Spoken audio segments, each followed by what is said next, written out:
Thank you all for coming. And now, Mr. Stan Lee.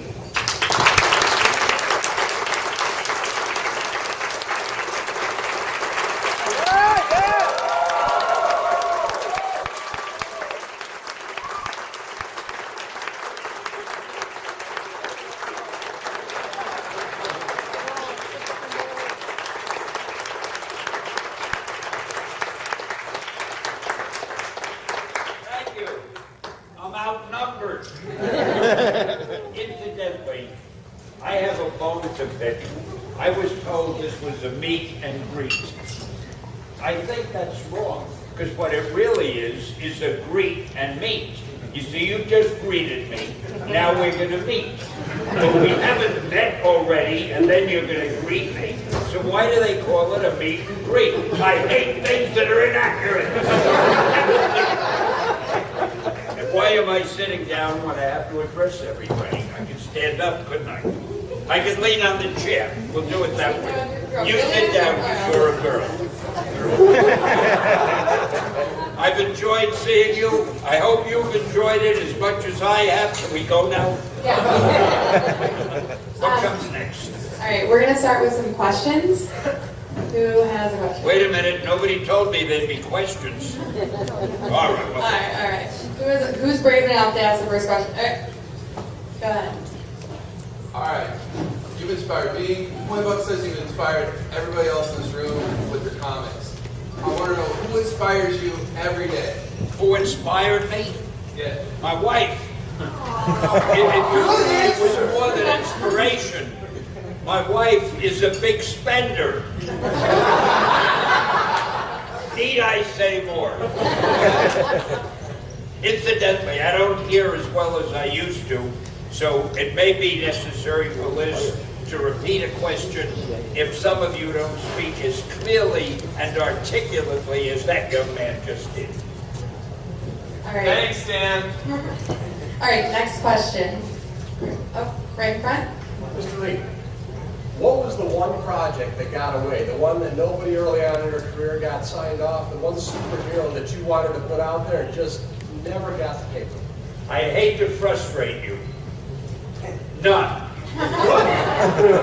I was in a position where anything I wanted to do, I could do as long as my publisher okayed it, and he okayed everything.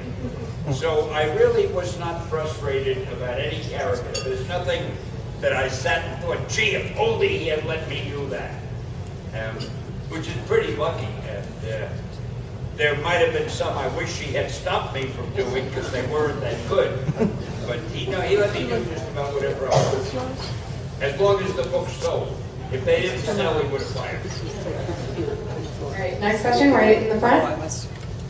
My last name is Lee too. Are we related?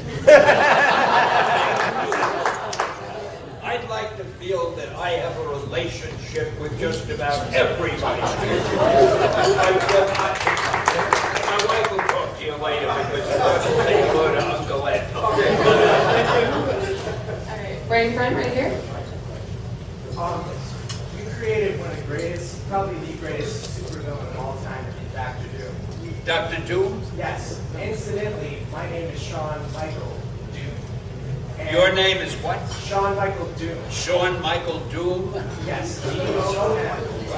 And so it's always been something I wanted to get your blessing on is when I have a firstborn son named Victor Von. Okay. I missed the last part. Can you what? Can you name your son Victor Von? Yeah. You're asking my permission? Like I could stop you? You may name your son Victor Von.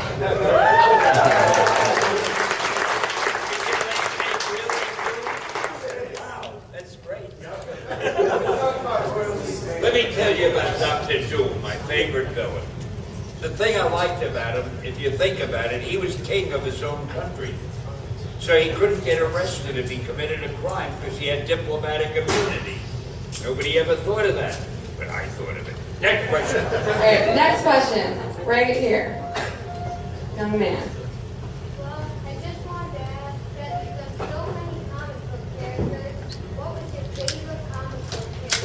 favorite what? What's your favorite comic book character? Character?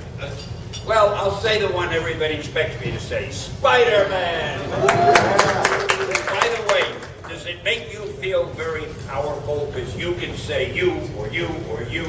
You're the one who chooses. Everybody's I'm going to the get decider. your attention. What a position. Do you want to choose? No, I don't want to do that. I would never do that because if I pick that person there, the guy there, why the hell did he pick me? You can be in that position. All right, right there in the back. Black shirt. Yep, you. I just wanted to ask, how do you stay so young and chipper? I mean, you're so bright, so much vibrant energy. How do you do it? You should see me when nobody's looking. I don't know. I enjoy what I do, but it's awful. But I don't hear the way I did. I don't see that well. I see there's a crowd here. I can't see it that distinctively. So I go through life not hearing, not seeing, but having a hell of a good time. I just want to say thank you for everything that you've done for us. Thank you for thanking me. All right, next question right here. Thanks a lot. My question is, does it bother you when you create such a good story like Silver Surfer and Galactus, and then the people in Hollywood completely botch it? Well, let me put it this way. I don't think it was their proudest moment when they did the Surfer and Galactus. But they've done so many other great things, you gotta let them miss one or two. I have a feeling that they'll do a Silver Surfer movie and they'll do Galactus the way he should be done. Because there are a lot of the guys who do these movies who are big fans, and they themselves, the screenwriters and the directors, are saying, gee, it should have been done this way or that way. So if we hang around long enough, we'll see the Silver Surfer and Galactus done the right way, I promise you. And Galactus, thank you for that. Who's next? There? How many more cameos do you plan to do? What was that? How many more cameos do you think you do? As many as there are movies. In fact, I have to go to New York in a few weeks for the Spider-Man cameo. And I understand there's a new Thor cameo that I'll be doing. And it's a lot of travel, but I do it all for you because I know the movie would mean nothing to you. Oh, everybody wonders and marvels at the fact that the Avengers made so much money. I know the reason why. You may not have noticed, my cameo in the Avengers was very short, and it was way at the end. And if you blink your eye, you might miss it. So what happened was, a lot of people didn't see it. Now, when you don't see my cameo, what do? You go to the box office, you buy another ticket. That's why the movie made so much money. Next question. Right here? What's easier to come up with, a superhero name or a superhero power? What's easier to come up with, a superhero name or superhero power? What is tougher to come up with? Or, whatever you did. What is tougher to come up with, the name or the power? Well, in my case, I never thought of it that way, but in coming up with a character, I would always think of the power first. And once I had the superpower, then I had to figure out what name I'd give him or her. For instance, Spider-Man. I saw, and I've told this story so often, for all I know, it might even be true. I saw a fly crawling on a wall, and I had to come up with a new character because my publisher said, give me a new superhero. So I'm sitting there thinking, and I see a fly, and I thought, gee, wouldn't it be something if I could get a character who can crawl on walls and stick to the ceiling like a fly? So I said, that's what I'm going to do. Now I needed a name. So I thought, Fly Man? Nah, it didn't have what I wanted. Mosquito Man? Insect Man? Spider Man. It had the right sound. So I figured, wow, if he's going to be a spider, I'll have him shoot webs also. So it was thinking of the power first, crawling on the wall, and then coming up with the name. And the only exception, I think, was with the Hulk. With the Hulk, I had always enjoyed the Frankenstein movie with Boris Karloff. But I always felt that the monster was the hero, the good guy.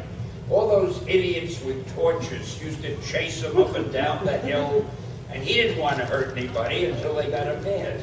So I thought, wouldn't it be something to get a hero who's a monster, but nobody knows he's really good and they won't leave him alone? And then I remembered Jekyll and Hyde. I figured just having a monster running around would get dull. But what if he's also a normal guy who changes into a monster like Jekyll and Hyde? And then I had the whole thing. And I don't remember why I'm telling you this, because I don't think it's an answer to any question. Way in the back in the yellow or orange hoodie. You heard that?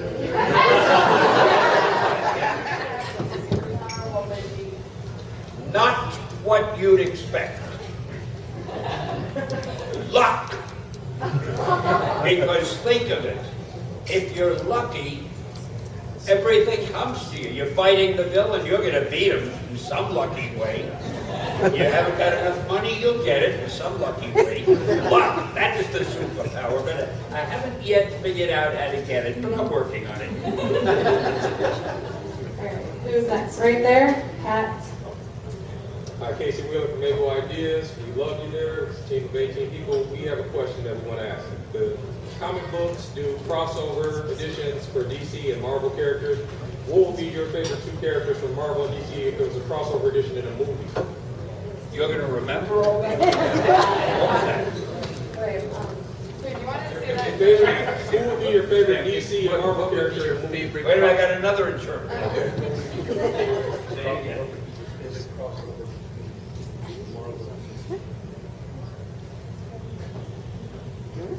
Favorite crossover between Marvel and DC and DC. What's DC?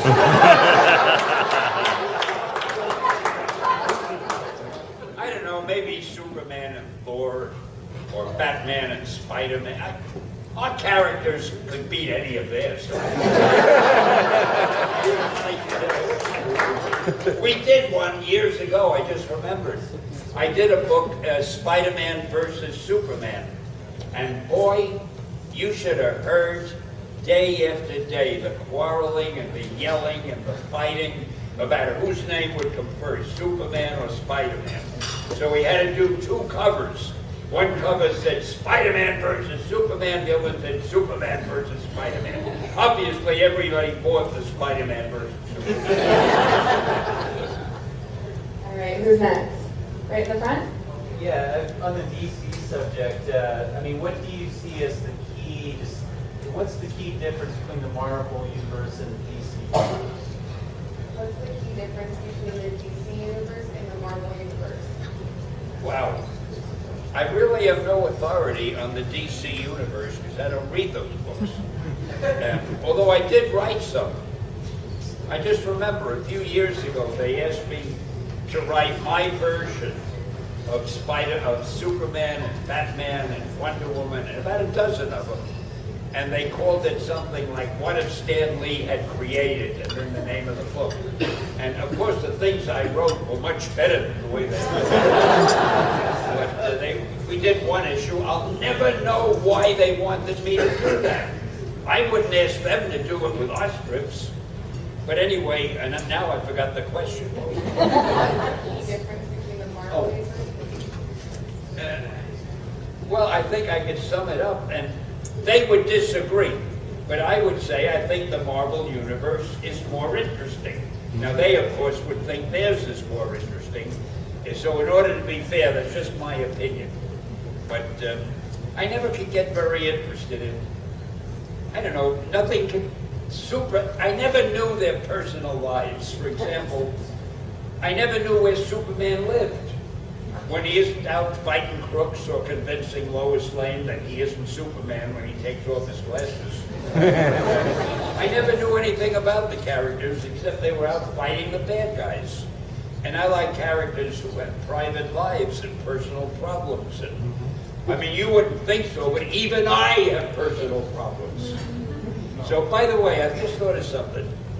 What do we do if we're up here and nobody asks a question? What happens? Can you imagine how disastrous? I mean, I'm standing, you're sitting, and we look at everybody. You say next question, and nobody raises a hand. That would be terrible. I hope you all agree. If not, we're all gonna get up and dance. Yeah. Who wants to see Stanley do the robot? All right, who has a question? We're over there. What is your favorite real-world activity that isn't related to comic books or Comic-Con or books or anything? Is it a tough one? What's your favorite real-world activity? That's My not favorite what? Real-world activities. Real world activity? Yeah. Oh, That doesn't have to do with. going to conventions and standing this way and wondering what the hell I'm going to say next. No, actually, I think working with the people I work with, because I'm the luckiest guy in the world. I work with writers, artists, actors, directors, and what we do is always so exciting because we keep trying to imagine different worlds and different people and different adventures. So after a while, it's hard to know what's real and what's imaginary, but it's a lot of fun. And I think working is the thing I enjoy the most because it's not like working, it's like playing. Because it's fun. Just like doing this is fun. I mean, I may be boring the hell out of you, but I'm having a great time. Right back there? Oh, no, you. Yeah. Yeah, you. You just mentioned working, Stan. You worked with Jack Kirby. Did you work right next to him in the same building? Jack Kirby? Did you work right next to him? No. No? What was it like working with him, though? Oh, nothing. Jack was the greatest. I tried to make it seem as if we were all one little happy family in one office, but that really wasn't the way it was. We didn't have that little... The bullpen we had consisted of a few letterers and a production man and a guy who did coloring. Most of the artists worked at home, and they delivered their artwork to the office, and Jack worked at home. He lived in Long Island. I did too, but he lived a little distance away. And he would bring his work to the office. Sometimes he would bring it to my house, and we'd meet at my house. Excuse me, but working with Jack was such a pleasure because it didn't matter what I wrote. He made it look better than it was by the way he drew it. And the same goes for most of the artists I work with. When I told you earlier that luck to me is the greatest power, I was the luckiest guy to have the artists that I had. I mean, their names are John Romita and Steve Ditko and Gene Colan and John Buscema. I mean, nobody could tell a story with pictures better than they could.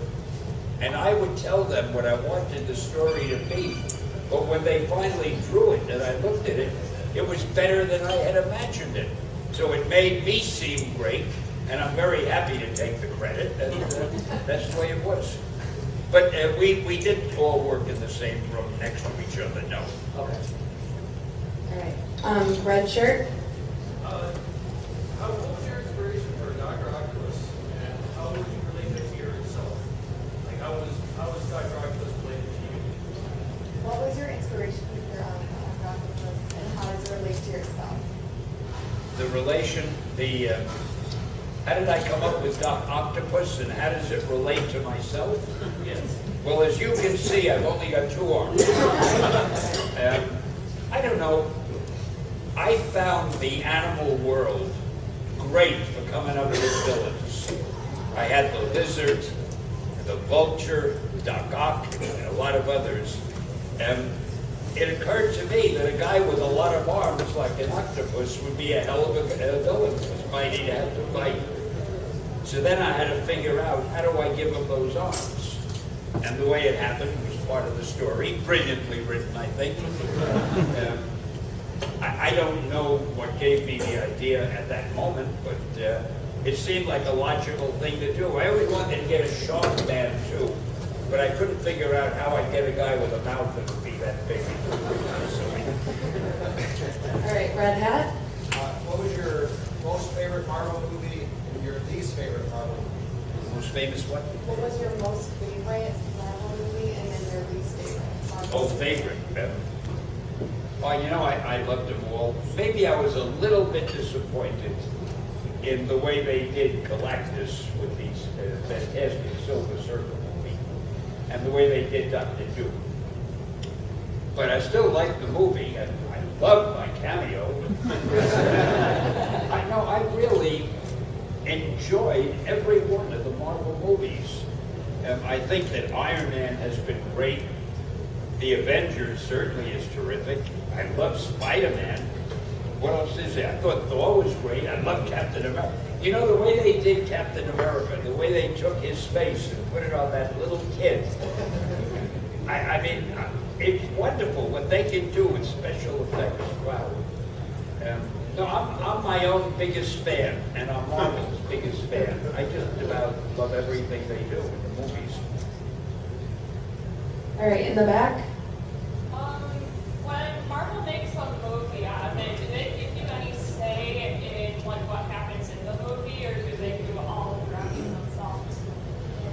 When Marvel makes a movie, do you have any say in it, or do they make all of the decisions themselves? I'd love to take the credit for it, but no, I have almost nothing to say about it. All that happens is one day I get a phone call, Stan, we're ready for your cameo. And I go to the studio and yell at them because they've given me this little thing to do, and I want there to be at least a supporting player, or the star, but they don't take convincing that much. And then I go home, and that's what I have to do with the movie. I'm too smart to butt in, because these guys are great filmmakers. I am not a filmmaker. I'm not going to tell them what to do. I'm just going to sit back, enjoy the movie, and after the movie ends, have everybody say, boy, that's Stan Lee, he's really great. That was some movie. All right, Spider-Man hat. Which Spider-Man movie do you think did better, Spider-Man or The Amazing Spider-Man? And who played the role better to you? Who played the role best? Yeah. Oh, I thought they were both good. Tobey Maguire was great. I felt nobody could be better than him. Then along comes Garfield. I don't say he's better than Maguire, but I think he was every bit as good. They were both, to me, they were both perfect for Spider-Man. She's looking at her watch. That must mean something. Right here in the front. I'm a huge fan of Agent Coulson. Did you think that he was going to be a breakout character in the Avengers movie? A huge fan of who? Agent Coulson. Agent Coulson. Agent Coulson. Stephen Colkin? What am I missing here? Agent. Asian? Agent. Excuse me. Oh, for God's sake, yeah. Okay. Bill, what can I say? Did you think he was going to be such a breakout character that everybody loved? You don't have to whisper, they can hear it. Oh, he got killed, they're bringing him back. Am I right? I'm sorry for my deafness, really. It's okay, I have hearing aids too. I'm not wearing my hearing aid, that's a mistake, I forgot to bring it. Go ahead. All right. Do you have? Right back. Oh, okay. For the comic book race, the show that he did, I was wondering how were the artists selected? For the comic book Great. For the comic book great. It's a show that he did. Comic book Video? Talking about the videos. I tell you what we'll do, after you hear it, you tell it to him.